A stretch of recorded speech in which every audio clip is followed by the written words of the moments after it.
Assalamu alaikum wa rahmatullahi wa barakatuh, mtazamaji wa Kishki TV. Karibu sana katika matangazo haya. Leo ikiwa ni tarehe 27 mwezi wa 11. Hapa ni ndani ya makao makuu ya ofisi za BAKWATA, na hapa ni nje ya ukumbi huo Muhammad wa sita ambao unapatikana ndani ya ofisi hizi za makao makuu ya BAKWATA chini ya mufti wetu Sheikh Abubakar bin Zubair bin Ali wa Mbwana. Leo kuna tukio adhim muhimu, tukio la wanahabari wa Kiislamu pamoja na vyombo vya habari vya Kiislamu juu ya semina. Semina hii ina unwani isemayo uandishi wa habari ni ibada adhim. Ni semina ambayo inatarajiwa kuongozwa na viongozi wetu akiwemo mjumbe wa kamati kuu ya halmashauri ya BAKWATA Sheikh Hamis Mataka pamoja na mkurugenzi mkuu wa Iman Media Muhammad Matano. Yapi ambayo tajiri, kipi ambacho kitazungumzwa? Mimi naitwa Abdullahi mwana wa Maalim Mashi, nyuma ya kamera yuko Omar Salum Nganga, tukashuhudie yale ambayo ya tajiri. Katika dunia ya leo yenye kasi ya maendeleo ya kiteknolojia, utandawazi na mtiririko usiokoma wa taarifa, uandishi wa habari umekuwa moja ya taaluma muhimu zaidi katika kusimamia maadili ya jamii, kujenga fikra sahihi, kuhamasisha maendeleo na kuimarisha ustawi wa binadamu. Lakini katika mtazamo mpana wa imani na maadili, uandishi wa habari si taaluma tu, ni ibada, ni wajibu, ni jukumu la kutekeleza amri ya Mwenyezi Mungu ya kuamrisha mema na kukataza mabaya.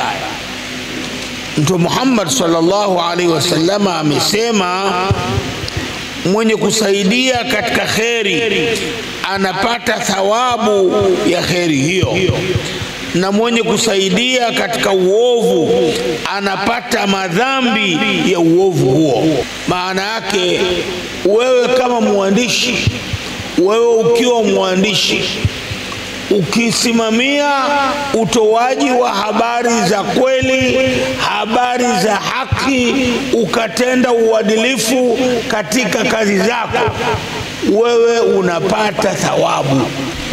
Na ukiwasaidia wenzako kufanya hivyo, wewe unapata thawabu.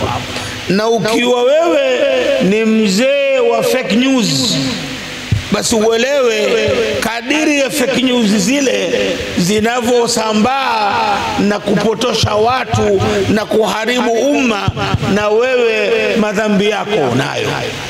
Na hivyo la mwisho, tunaelekea 9 Disemba. Serikali kwa ujumla na Baraza Kuu la Waislamu Tanzania linawategemea ama linatutegemea sisi ku cool down the tension, kuiweka chini tension ambayo iliyopo, kwamba bana kutakuwa hivi, kuna watu ni wagonjwa, wana visukari, wana pressure, wana nini. Haya mambo wa Tanzania hatuja kuwa nayo. Kuna genocide zimetokea Kenya, zimetokea Rwanda, Burundi. Hatutaki kufika huko, sawa? Tusi entertain hizo vitu katika media house zetu. Tuwe very steadfast, tufanye kazi zetu professionally, lakini above all kwa imani ya Uislamu, kwamba bana hii tuchukue kauli aliyotoka nao mwenyekiti kwamba kazi yetu ni ibada. Sisi ni watu wa journalism.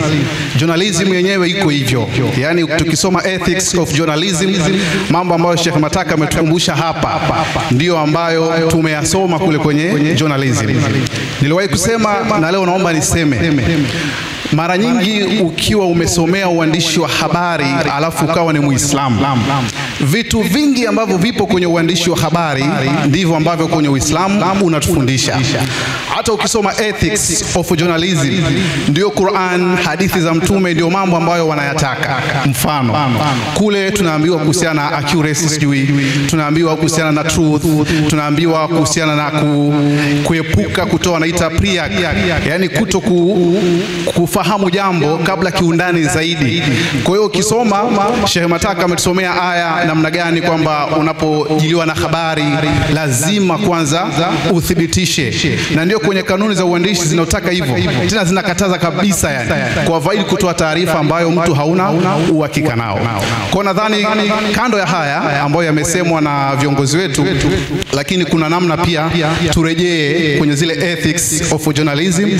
Kwa kiasi kikubwa zinatuelekeza sisi katika mambo ambayo ndio Uislamu unatufundisha: ukweli, kubalance mambo, kutokupokea habari ambayo una ushahidi nao. Kwenye Uislamu ni hivyo hivyo. Lakini pia Sheikh Mataka kuna nukta ameisema na nimeipenda sana, kwamba inaweza ikawa habari ni sahihi. Kule kwenye journalism tunaambiwa habari lazima iwe sahihi, lakini inaweza ikawa ni sahihi, lakini kuna wakati pamoja kwamba ni sahihi, kwa maslahi ya umma, hiyo huwezi kuitoa. Na kwenye journalism pia tunasoma hiyo public interesting, lazima itazamwe. Kwa hiyo tupime kitu kweli ni sahihi, lakini tuangalie public interesting kwenye kanuni zetu za journalism inatufundisha kitu gani. Haya ndo maazimio yetu ya semina hii ya leo ambayo imeandaliwa tarehe 27 siku ya Alhamis, uandishi wa habari na ibada adhimu. Kwanza, sisi wanahabari zaidi ya 100 tulikutana leo hapa tarehe hii ya 27 siku hii ya leo. Alhamdulillah, tumekubaliana kuwa tutaendelea kutumia taaluma yetu kuleta umoja, upendo baina ya wanajamii bila kujali tofauti za kidini pamoja na zinginezo zozote. Tunaendelea kuwaelimisha wanahabari wenzi wetu na Watanzania kwa ujumla juu ya umuhimu wa kulinda rasilimali za taifa letu. Tumekubaliana kuwa tunawaomba kwa unyenyekevu mkubwa viongozi wa vyama vya siasa, jumuiya za kiraia na jumuiya za kidini kuhubirisha umoja na upendo baina ya Watanzania wa makundi, itikadi na dini mbalimbali, na kutotoa mwanya wa aina yoyote ya ubaguzi au mafarakano makubwa au madogo ambayo baadaye yanaweza yakakuwa na kusababisha taharuki na uvunjaji wa amani. Lakini pia sisi wanahabari tunaiomba serikali yetu na vyombo vyote kuendelea kuwahudumia Watanzania wote na makundi yote na kuwapa fursa vijana wa mjini na vijijini ili watoe michango stahiki kwenye maendeleo ya taifa letu. Sisi wanahabari tuliokutana hapa leo tunamuunga mkono, tunamuombea, tunampongeza, tunamshukuru, kumheshimu na kumpenda sana Mheshimiwa Rais wetu Mama Samia Suluhu Hassan, lakini na Mheshimiwa Mufti Dr. Abubakar Zubeir na kila kiongozi wa dini, chama na kila mtu, kila kundi na kila taasisi iliyosimama imara kudumisha amani na maendeleo endelevu ya taifa letu na kupinga kugawanya na misingi yoyote, yani kuigawa misingi. Lakini sisi wanahabari, azimio letu pia tunakiri kwamba vurugu zimetuonyesha hadhi na thamani ya taifa letu, zimetuweka karibu zaidi, zimetufikirisha zaidi, tumefikiri kwa kina, lakini pia tumeona umuhimu wa amani. Tunaamini Watanzania wote wameitafakari na kubaini umuhimu wa amani kwa sura ya karibu zaidi. Hivyo tunawasihi Watanzania kwamba njia pekee ya kudumisha utulivu nchini ni kukubaliana kukaa chini na kuongea pamoja, huku tukilipa taifa letu kipaumbele.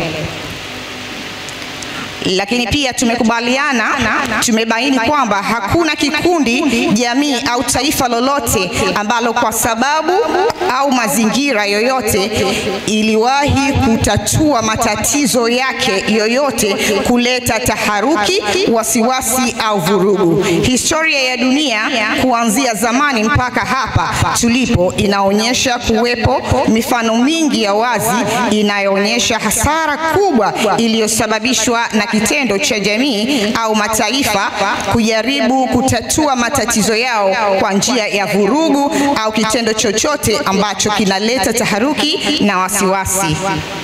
Lakini mwisho tumebaini kuwa